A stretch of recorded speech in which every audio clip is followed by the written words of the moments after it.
사순절 특세 24번째 날입니다. 어제 우리가 여자와 붉은 용의 환상에 대해서 우리가 살펴봤죠. 그 계시록 12장 말씀은 13장, 14장까지 같이 묶어서 13장에 나오는 두 짐승과 같이 묶어서 생각해야 되는 말씀입니다. 그래서 어제 나눈 이야기는 말하자면 3부작 중에서 일부를 지금 마친 거나 마찬가지죠. 오늘 그 나머지 구슬들을 다 꿰 나가야 될 텐데, 오늘은 바다에서 나온 짐승의 환상, 이렇게 제목을 제가 붙여봤어요. 여자와 붉은 용의 환상에 대해서 살펴보면서 이게 무슨 판타스틱한 무슨 신들의 전쟁 이런 마블 영화 같은 그런 스토리가 아니고, 이것은 예수 그리스도의 성육신 사건을 둘러싸고 있는 적그리스도의 활동, 그리고 그 이후로 계속되어지는 교회의 박해적인 그 상황을 말하자면 이렇게 드라마틱하게 영화로 보여주는 거다. 그렇게 이제 제가 설명을 드렸어요. 그래서 이 여자는 누구냐? 여자는 누구를 상징한다고 그랬어요? 여자는 믿음의 공동체, 하나님의 백성을 상징하는 것입니다. 구약의 이스라엘과 신약의 교회를 포함하는 아우르는 그런 믿음의 공동체를 상징한다고 그랬어요. 그래서 이 믿음의 공동체가 예수 그리스도를 통해서 이제 새롭게 구원의 역사를 이뤄나가는 과정에 이 적그리스도가 얼마나 방해하고 회방하고 대적하고 죽이려고 하는지. 그러나 그런다고 해서 지지 않죠. 그래서 이 예수 그리스도께서 십자가에 달려 죽으심으로 이 적그리스도는 치명적인 상처를 입고 패배하고 맙니다. 그래서 땅에 쫓겨나오게 되죠. 미가엘과의 전쟁이라고 표현되어 있지만 사실은 예수님과의 전쟁이에요. 예수님의 십자가 사건을 통해서 더 이상 사탄 마귀는 우리를 쏠 수가 없습니다. 죄의 문제가 해결되는데 어떻게 쏴요? 쏜다고 해서 우리가 끄떡이나 합니까? 뒤집어서 아직도 사탄 마귀가 자꾸 찝적거리고 그것에 대해서 우리가 과민한 반응을 보이고 아파하고 그런다면 그건 무슨 얘기냐면 아직 그 문제가 해결되지 않았다는 얘기죠. 그죠? 그 다음에 이제 이 땅으로 쫓겨온 용이 혼자 힘으로 안 된다는 걸 알고 자기의 그 어떤 연합군을 만들게 됩니다. 그래서 두 뭐라 그럴까요? 끈앞풀이라고 그럴까요? 아니면은 앞잡이라고 그럴까요? 그걸 이제 내세워서 활동하게 되는데 그 이야기가 두 마리의 짐승 환상으로 나옵니다. 이 두 마리의 짐승이 하나는 바다에서부터 이렇게 올라오고요. 또 다른 하나는 땅에서부터 올라옵니다. 그래서 이 두 가지 이야기가 13장에 다 기록되어 있어요. 어떤 학자들은 용과 이 두 짐승을 합해서 뭐라고 표현하냐 하면 어,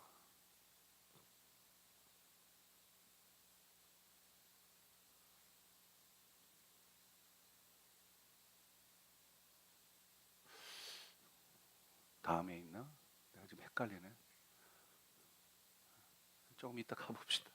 나중에 나오면 또 얘기하고 안 나오면 할 수 없고 내가 분명히 다 써놓은 것 같은데. 자, 여하튼 이제 두 마리 짐승이 이제 용하고 합해서 뭔가 큰 일을 벌일 것 같은데 요 얘기를 하기 전에 우리가 먼저 살펴볼 것이 하나 있어요. 그 얘기는 뭐냐면 이 사도 바울에 대한 이야기인데 사도 바울이 데살로니가 교회에 보낸 편지에서 주님이 재림하기 전에 반드시 일어나야 될 두 가지 일이 있다. 그렇게 설명합니다. 그 두 가지 일이 뭐냐면 무법자가 등장하는 것이고 큰 배교가 일어나는 거다. 그 이야기를 우리가 살펴보아야 오늘 요한계시록 13장에 등장하는 두 짐승이 그것과 어떤 관계가 있는지를 알 수가 있어요. 그래서 데살로니가 후서 2장 3절 4절 말씀 먼저 같이 읽어보죠. 시작. 너희가 미혹되지 말라. 먼저 배교하는 일이 있고 저 불법의 사람 곧 멸망의 아들이 나타나기 전에는 그날이 이르지 아니하리니 그는 대적하는 자라. 신이라고 불리는 모든 것과 숭배함을 받는 것에 대항하여 그 위에 자기를 높이고 하나님의 성전에 앉아 자기를 하나님이라고 내세우느니라. 이게 어떤 상황이냐 하면 데살로니가 교회에 심각한 주님의 재림과 관련된 심각한 문제가 하나 생겼습니다. 그 문제는 사람들 중에 그렇게 말하는 사람이 생기는 거예요. 주님의 재림이 이미 이루어졌어. 근데 주님이 재림이 이루어졌는데 우린 못 봤네? 어떻게 된 거야? 뭐 이런 헛소문이 돌기 시작한 거예요. 그것 때문에 심각한 교회 문제가 생겼어요. 거기에 대해서 지금 바울이 편지를 쓰면서 답을 주는 겁니다. 누가 어떻게 하여도 너희 미혹되지 마라. 주님의 재림이 임했다면 우리 다 알게 되었을 거야. 근데 주님의 재림이 오지 않으셨기 때문에 우리가 지금 아직 모르고 있는 거야. 주님의 재림이 오실 때는 반드시 두 가지 일이 있게 되는데 먼저 배교하는 일이 있고 그 다음에 불법의 사람이 나타나.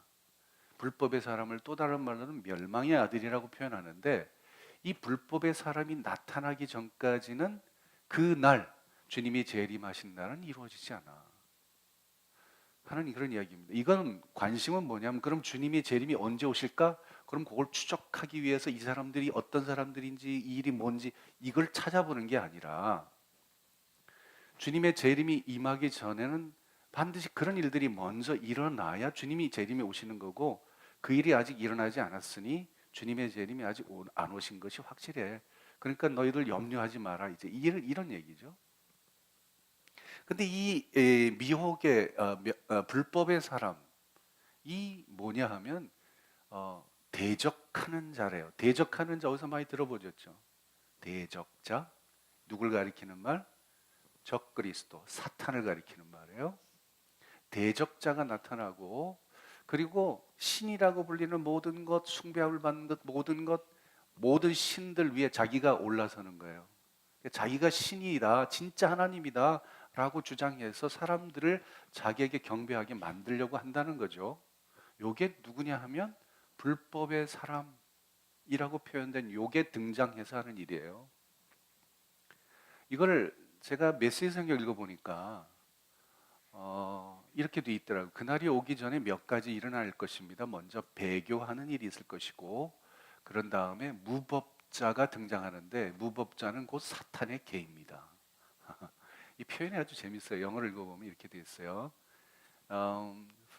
첫 번째 일어나는 일은 first, the apostasy입니다. apostasy가 바로 배교입니다.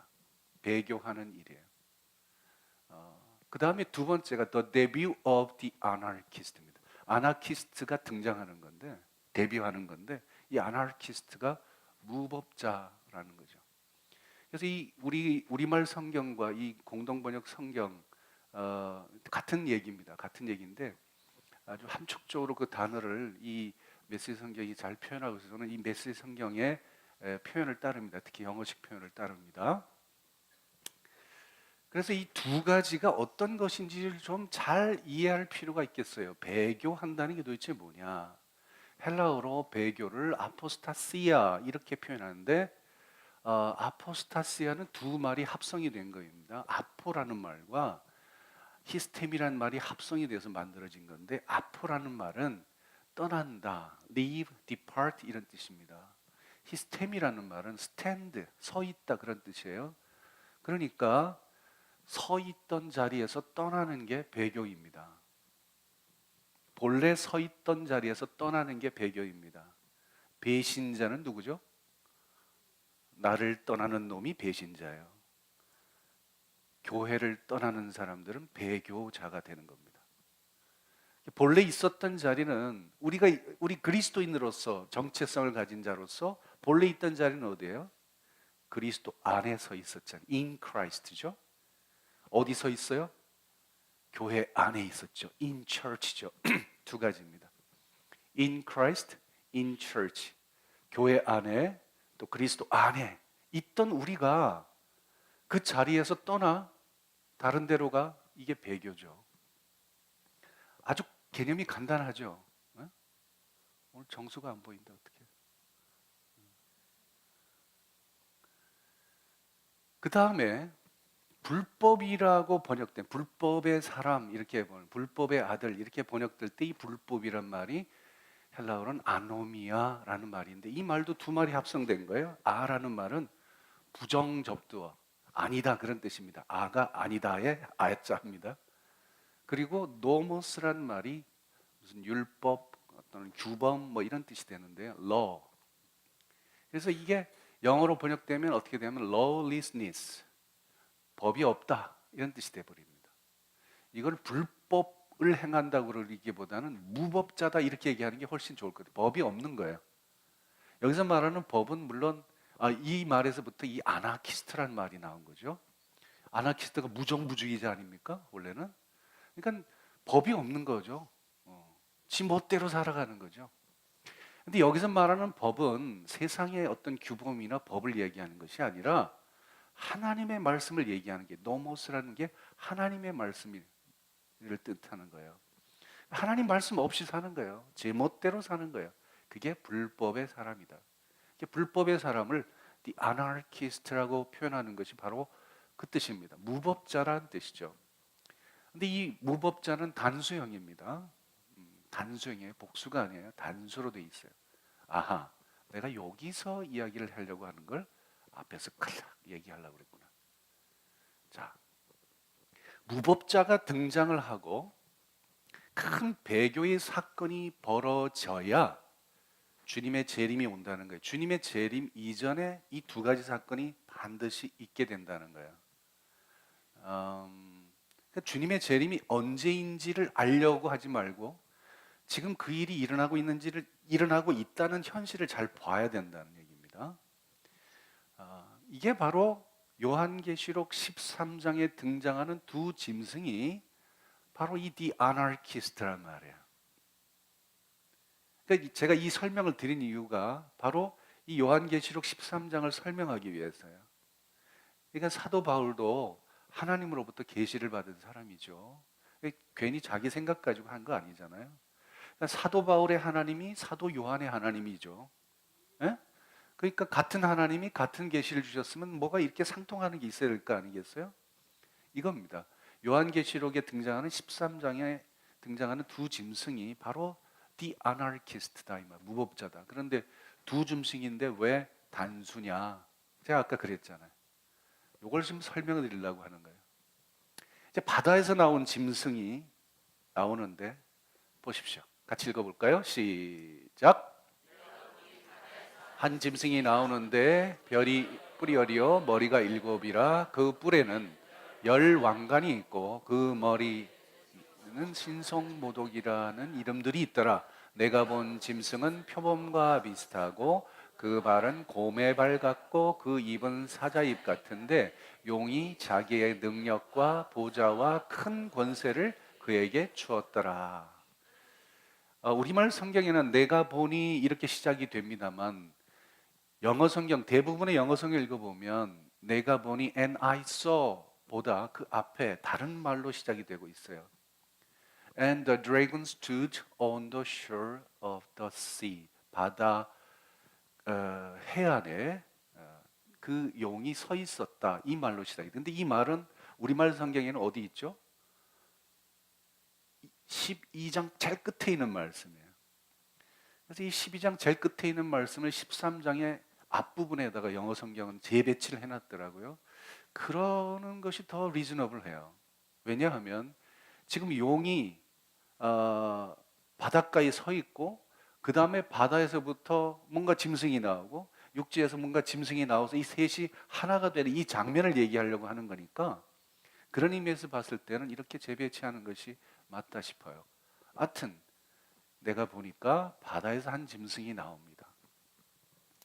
그 짐승의 모양이 보니까 여러 가지로 설명이 되어 있어요. 그 다음에 조금 있다 보면 내일 우리가 살펴볼 텐데 육지에서 올라오는 짐승이 또 하나 등장을 합니다. 이 세 짐승을 가리켜서 어떤 학자들은 뭐라고 얘기하냐면 사탄의 삼위다 이렇게 표현합니다. 우리 하나님에 대한 삼위를 얘기하잖아요. 성부, 성자, 성령 하나님이 있듯이 사탄에게도 삼위가 있다는 거예요. 그래서 그러고 보니 또 그럴듯해요. 용이 성부에 해당되는 것이라면 첫째 짐승은 뭔지 모르겠어요. 둘째 짐승, 하여튼 셋이 합쳐서 삼위다 이렇게 표현합니다. 여러분 사탄의 특징 중에 제가 조금 이따가 설명을 드릴 텐데 사탄의 특징 중에 가장 큰 특징은 하나님 흉내를 낸다는 거예요. 자기가 하나님인 것처럼 포장을 해요. 하나님 코스프레를 하는 거죠, 말하자면. 이게 사탄의 특징이에요. 그러고 결국은 자기가 하나님 자리에 올라서려고 하는 요 전략을 쓰거든요. 그래서 이 사탄의 삼위도 그런 의미에서 또 하나님 흉내내는구나 이렇게 우리가 생각할 수 있는 부분이죠. 이 첫째 짐승, 둘째 짐승, 용 이걸 다 합쳐서 우리는 The Anarchist라고 얘기하는 겁니다. 물론 첫째 짐승, 둘째 짐승이 앞 정면에 나서고 용은 조금 뒤에 있습니다만은 그러나 결국 셋은 하나죠. 하나기 때문에 단수로 쓰는 거예요. 하나기 때문에 단수로 쓰는 거예요. 자, 보세요. 이 짐승이 나오는데 바다에서 올라오는 짐승입니다. 뿔이 10개고 머리가 7개. 요거는 누구하고 똑같아요? 용하고 똑같습니다. 뿔이 10개고 머리가 7개. 근데 뿔에는 10왕관이 있대요. 요게 용하고 좀 달라요. 용은 7개 왕관이 있었어요. 머리들에는 신성모독하는 이름이 다 새겨져 있습니다. 그런데 그 모양을 보니까 표범과 비슷하고 발은 곰발바닥이고 그리고 입은 사자입 같아요. 표범과 비슷하고, 그러니까 용은 뱀처럼 생겼겠죠, 그죠? 그런데 이 바다에서 올라온 짐승은 표범같이 생겼대. 기본적인 체구는 표범같이 생기고, 발을 보니까 곰발바닥 같고 입술은 이 입 쪽은 사자입같이 생겼다 이렇게 돼 있어요. 그런데 여기 10뿔을 가지고 있고요. 근데 이런 이미지들이 사도 요한이 처음 본 이미지가 아니고 이미 구약 성경에 다 나와 있는 이야기예요. 어디 나오냐 하면 다니엘이 그 환상을 봤어요. 제가 이게 길어서 여기다 다 쓰진 못했는데 혹시 여러분 오늘 집에 가시거든 한번 읽어보세요. 재밌어요. 다니엘이 본 환상을 보게 되면 하나님 나라가 도래하기 이전에 일어나는 여러 가지 왕국들에 대한 설명을 차례대로 하고 있습니다. 그 첫 번째로 등장하는 왕국이 사자같이 생겼대요. 두 번째 등장하는 왕국이 곰, 세 번째가 표범, 네 번째로 등장하는 왕국이 10뿔을 가졌대요. 근데 이 네 가지 특징이 바다에서 올라온 요한계시록의 바다에서 올라온 짐승에게 다 집약이 되고 있죠. 그러니까 네 개가 따로따로 있는 게 아니라 하나로 집약되고 있죠. 예? 신기하지 않습니까? 그러니까 이게 한 사람이 한 번 개인적으로 체험한 것이 아니라 하나님께서 어떤 특별한 계획 속에서 이 모든 일들을 다 이루어가고 계시다는 걸 성경을 통해서 확인할 수 있게 되는 거예요. 이것조차도. 그런데 네 번째 등장한 10뿔을 가진 네 번째 왕국에 대한 설명이 우리가 좀 눈여겨볼 필요가 있어요. 이렇게 돼 있어요. 그가 장차 지극히 높으신 이를 말로 대적하며, 지극히 높으신 이는 하나님이죠. 말로 대적해요. 지극히 높으신 이의 성도를 괴롭게 할 것이며 하나님의 백성을 박해를 해요. 그리고 그가 또 때와 법을 고치고자 할 것이며, 이 법 없다는 게 법 지 맘대로 뜯어 고치는 거예요. 네? 그리고 성도들은 그의 손에 붙임 바 되어 한 때와 두 때와 반 때를 지내요. 어디서 많이 듣던 얘기죠. 네? 이게 42개월, 3년 반, 한 때, 두 때, 반 때. 이게 다 1260일 다 연결되는 이야기입니다. 그러니까 이게 하나님의 백성들이 박해를 받는 그런 대적자들에 의해서 적그리스도에 의해서 박해를 받는 기간이구나 하는 걸 알 수가 있어요. 그렇다면 여기 등장하는 열불을 가진 왕국은 어떤 왕국이다? 적그리스도의 왕국이다. 적그리스도를 가리키는 거다. 이게 분명해지죠. 그러나 심판이 시작되면 그는 권세를 빼앗기고 완전히 멸망할 거다. 그러니까 심판이 시작되기 전에 등장하는 거예요.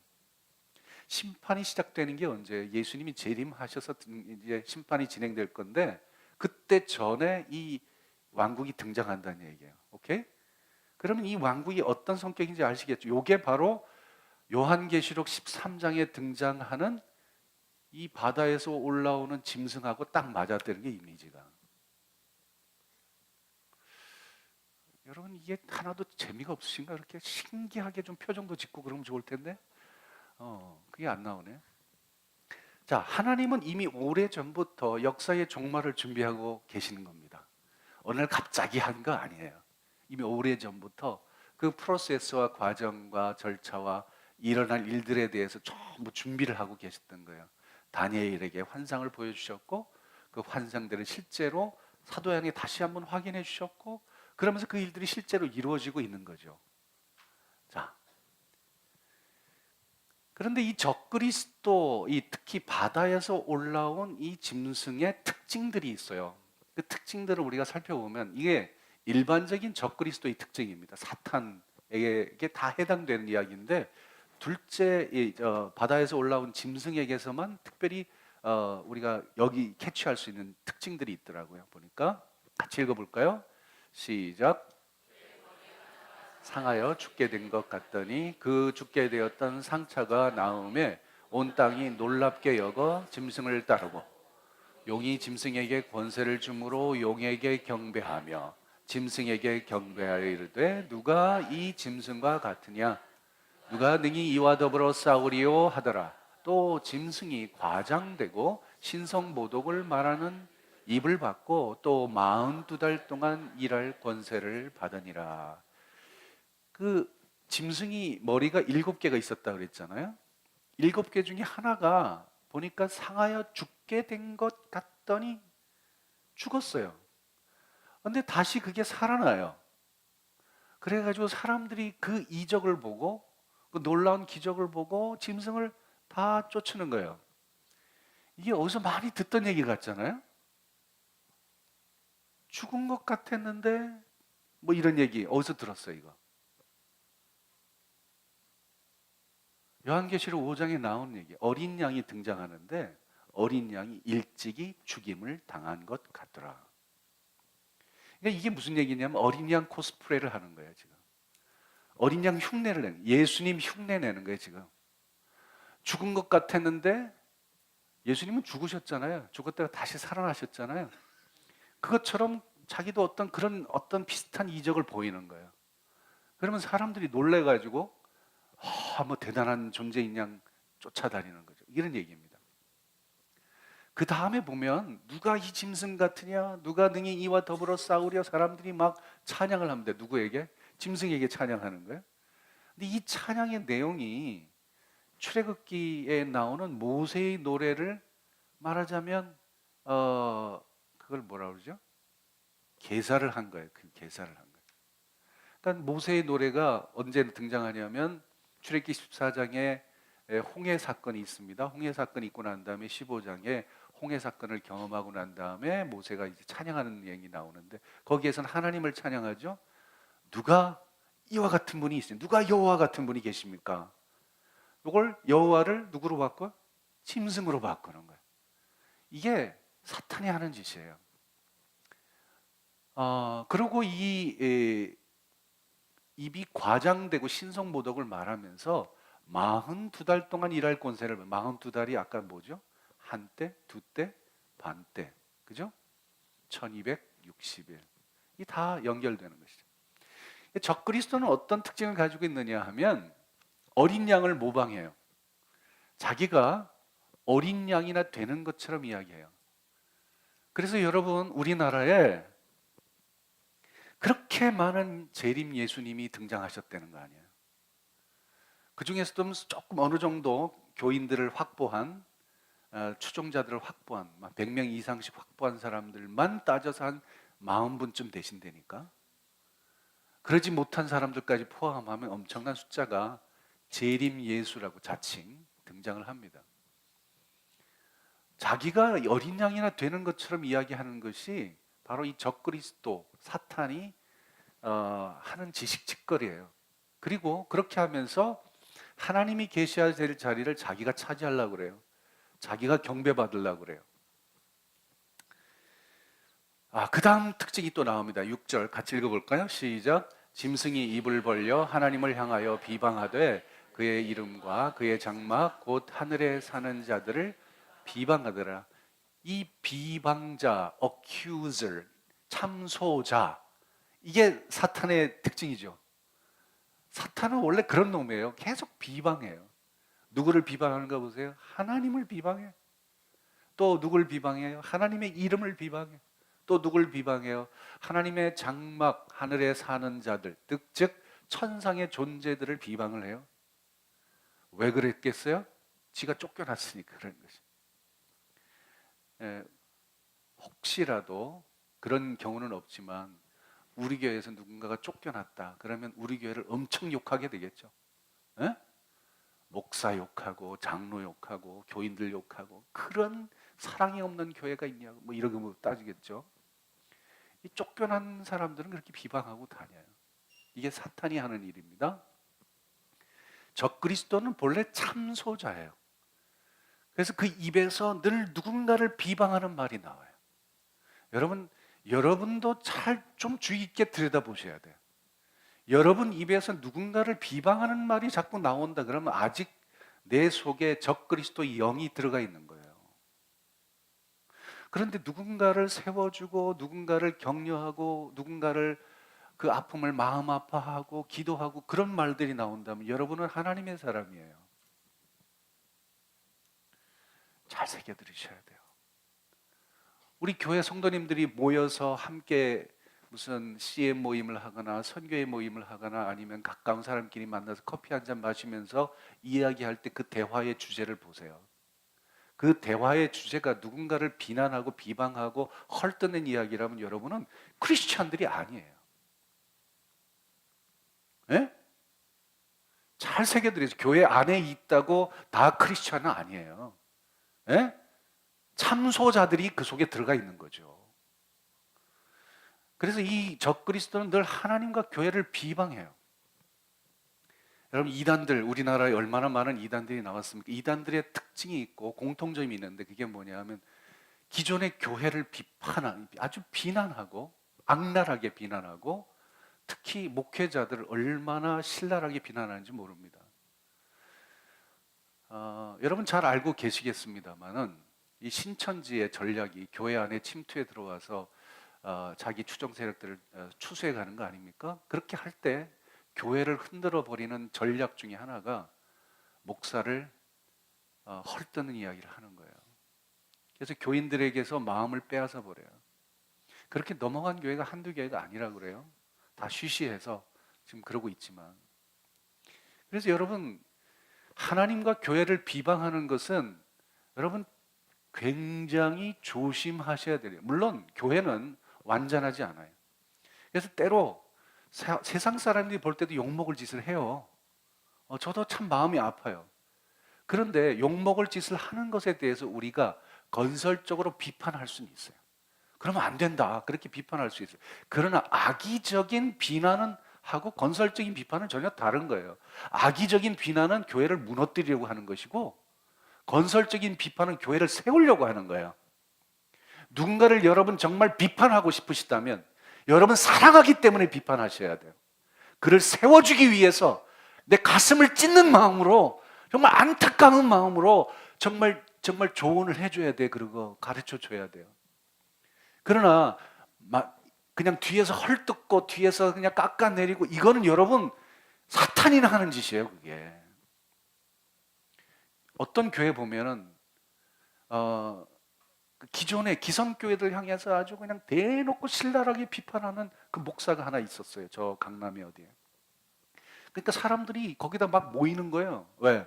그동안 듣지 못했던 신선한 메시지라는 거예요. 이분이야말로 예언자다 그러면서 막 모여들기 시작했어요.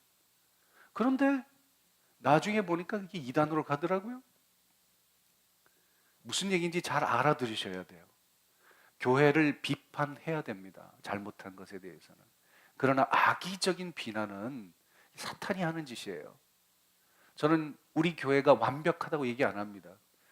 여러분이 있다는 것이 우리 교회가 완벽하지 않다는 증거예요. 그거 아십니까?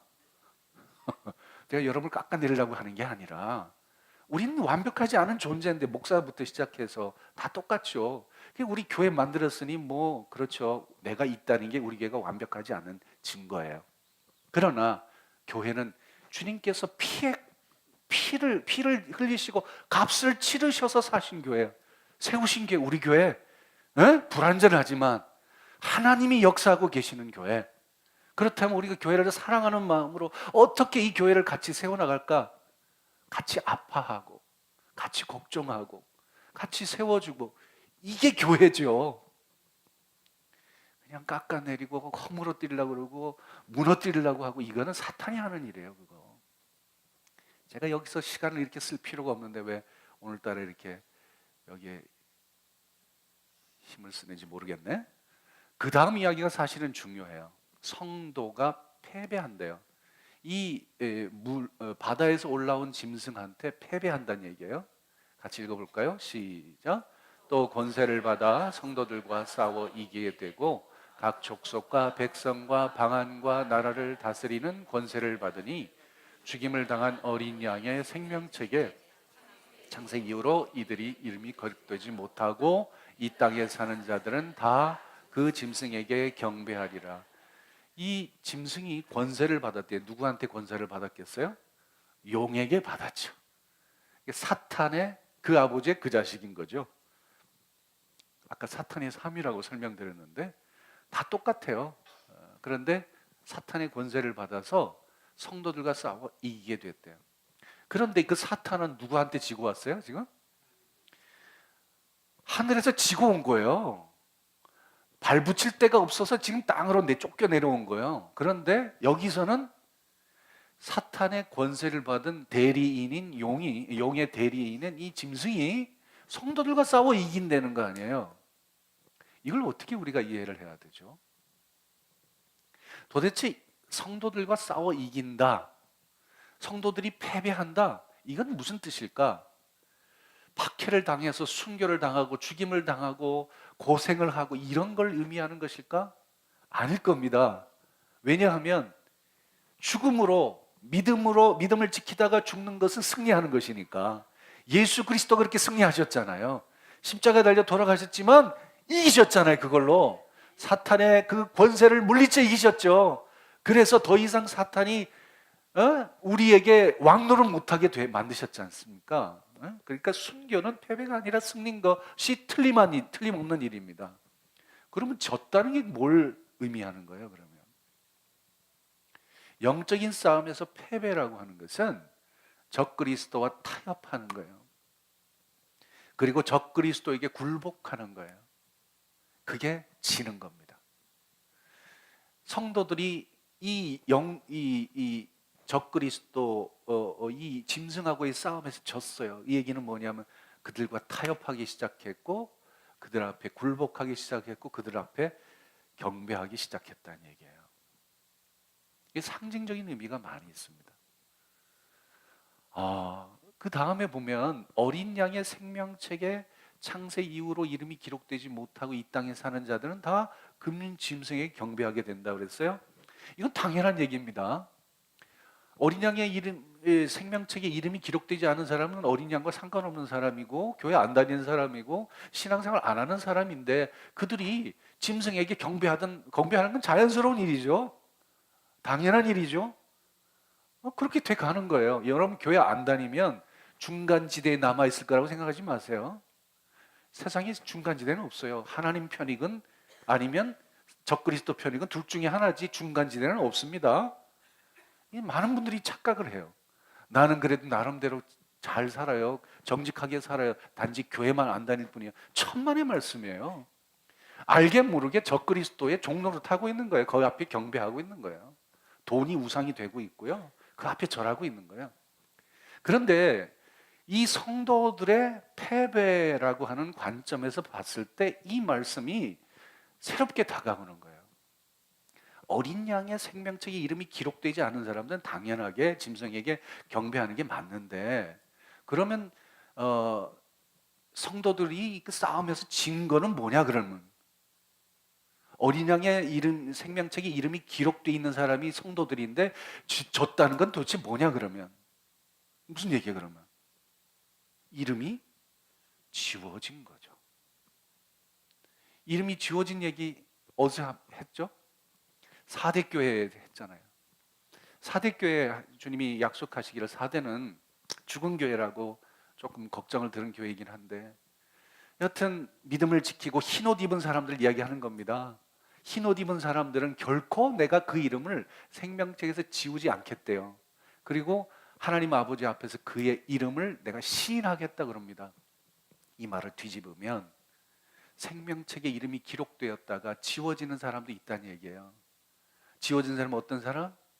사람들 앞에서 하나님의 이름을 시인하지 못한 사람들, 그래서 타협한 사람들, 그래서 사람 앞에서 하나님을 담대하게, 예수 그리스도를 담대하게 증언하지 못한 사람들은, 그 사람들은 이름이 지워진 사람이요, 그런 사람들은 하나님 앞에서 주님이 시인할 수가 없는 거예요. 무슨 말씀인지 아시겠어요? 영적인 싸움이 진다는 건 그런 겁니다. 여러분이 그리스도인이라고 하는 정체성을 누구 앞에서도 당당하게 내세울 수 있고, 그것으로 인해서 당하는 불이익조차도 감수할 준비가 돼 있다면 여러분 이기는 사람이에요.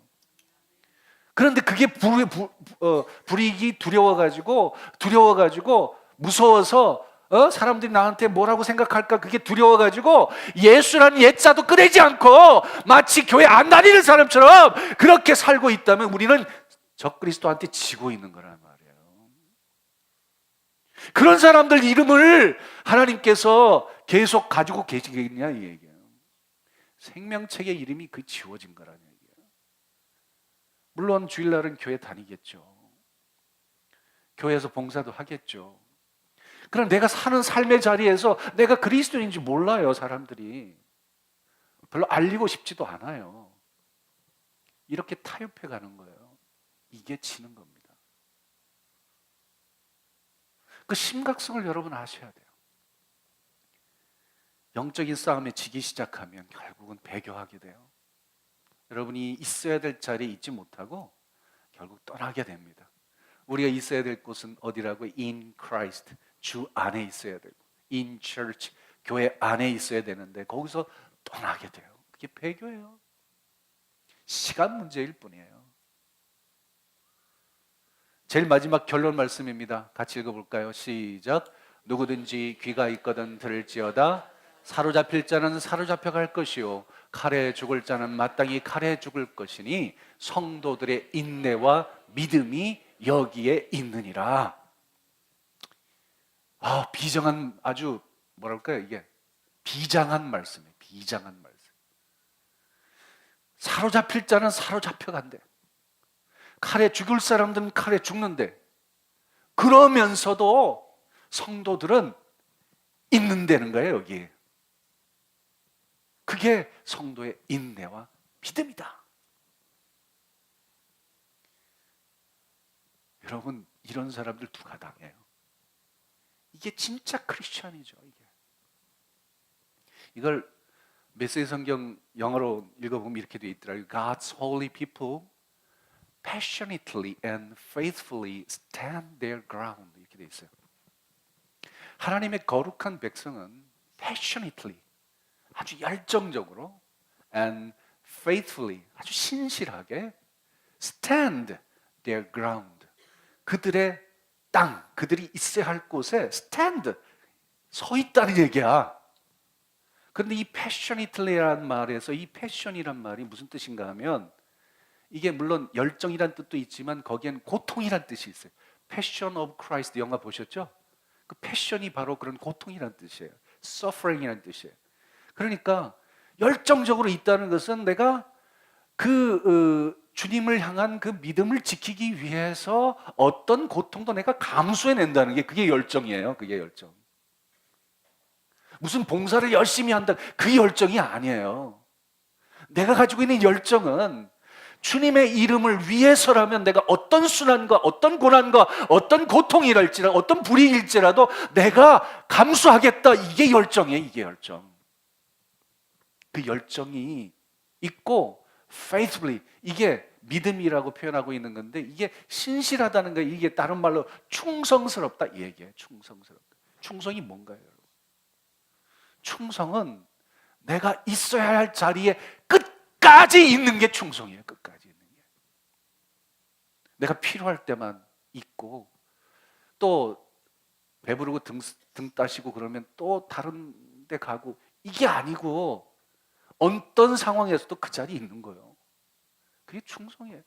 그러려니까 고통을 감수해야죠. 그게 열정적이에요. 그게. 성도들의 인내와 믿음. 그래서 믿음을 지키다가 사로잡혀 감옥에 처박힌다면 또 거기 가는 거고, 칼에 죽임을 당하면 그것도 하는 거고, 사자밥이 된다면 그것도 가는 거고, 그렇게 가는 믿음의 길을 걷는 사람들, 이 사람들이 있다는 거 아니에요. 많은 사람들이 이 사탄의 유혹에 넘어가고 적그리스도와 적당히 타협하고 거기에 무릎을 꿇기도 하고 그런 사람들이 생겨요. 이게 배교입니다. 배교. 그러나 그렇지 않는 사람들도 있다는 거예요. 저와 여러분이 그런 사람들 돼야 되지 않겠냐는 말이에요. 응? 이 사람들이 마지막 때에 14만 4천 명이에요. 어린 양 앞에서 찬양하는 그 수를 헤아릴 수 없는 큰 무리, 흰 옷을 입은 그 무리들이 바로 그런 사람들이에요. 아무나 어중이 떠중이 다 가는 곳이 그곳이 아니란 말이에요. 교회 적당히 이름을 걸려놓고 적당히 신앙생활 하던 사람들이 다 가는 곳이 아니란 말이에요. 이럴 각오가 돼 있는 사람들만 가는 곳이라는 거죠. 그래서 저는 싸움에서 이기는 방법이 있는데 영적인 싸움에서는요, 절대로 도망가지 않으면 돼요. 네? 도망가지 않는 사람이 이기는 사람이에요. 제가 누구한테 얘기 들었는데 그 군대에서 아주 높은 계급까지 올라가셨 분인데, 그분한테 얘기를 들었는데 정말 대단하시다고, 어떻게 그럴 수 있었냐고 그랬더니 자기는 다른 거 할 수 있는 일이 없어가지고 그냥 끝까지 여기 있었더니 여기까지 왔다고, 그런 얘기를 하시더라고요. 자기보다 더 똑똑한 애들이 너무 많았고 능력 많은 애들 친구들도 많이 있었는데 걔네들은 똑똑하고 능력이 많으니까 자꾸 다른 길로 가더래요. 그래서 자기는 갈 데가 없어가지고 그냥 여기 있었는데 그러다 보니까 여기까지 왔고 이 자리까지 왔노라, 그런 얘기를 하더라고요. 제가 거기서 깨닫는 바가 많이 있었어요. 목사가 있어야 할 곳에 끝까지 있으면 그게 잘 자라는 거지. 큰 교회 찾아다니면서 큰 교회 가서 목에 힘주고 사는 게 그게 성공인가? 그렇죠? 여러분, 성도들에게 성공이라고 하는 걸 자꾸, 목회의 성공이라는 건 없습니다. 목회의 충성은 있어도 성공은 없어요. 여러분 잘 생각하셔야 돼요. 여러분도 똑같아요. 성공이란 없는 거예요. 충성이 있을 뿐이에요. 충성이 뭔가요? 끝까지 도망가지 않고 그 자리를 지키는 게 충성이에요. 우리 하정희 권사님 우리 교회 몇 년 다니셨나요? 40년. 그게 충성이지. 이 나이에 지금 여기 앉아 계신 게 충성이지. 에? 내년에도 꼭 여기에 계셔요. 주님 부르시는 그때까지 있는 게 충성이지. 그럼 뭘 대단한 일을 해가지고 충성해? 그런 거 아니거든요. 사순절. 그래서 이 사순절은 특별한 우리가 영적인 훈련을 받는 기간인데, 그 중에서도 어떤 훈련을 받느냐? 마지막까지 자리를 지키는 충성을 훈련하는 절기입니다. 네? 끝까지 갑시다. 그 훈련을 잘 받아야 우리가 신앙생활에 있어서도 마지막까지 갈 수 있게 되는 거예요. 그냥 능력 있는 사람들은 대단하게 화려한 일들을 많이 할 수 있을지 몰라요. 그러나 그 잠시 잠깐이에요. 한 번 그렇게 하고 그 다음에 보면 그 자리에 없어요. 그런 사람들은 아무런 의미가 없어요. 별로 눈에 띄진 않아도, 그렇게 화려하진 않아도 늘 있어야 될 자리에 있고, 예배하는 자리에 있고, 찬양하는 자리에 있고, 기도하는 자리에 있고, 하나님의 이름으로 봉사하는 자리에 있고, 그런 사람들이 충성하는 사람이고, 그런 사람들이 하나님 나라에 빛나는 보석이 되어 있는 거예요. 저는 우리 교회 모든 성도님들이 그런 빛나는 보석으로 다 세워지기를 주님의 이름으로 축복합니다.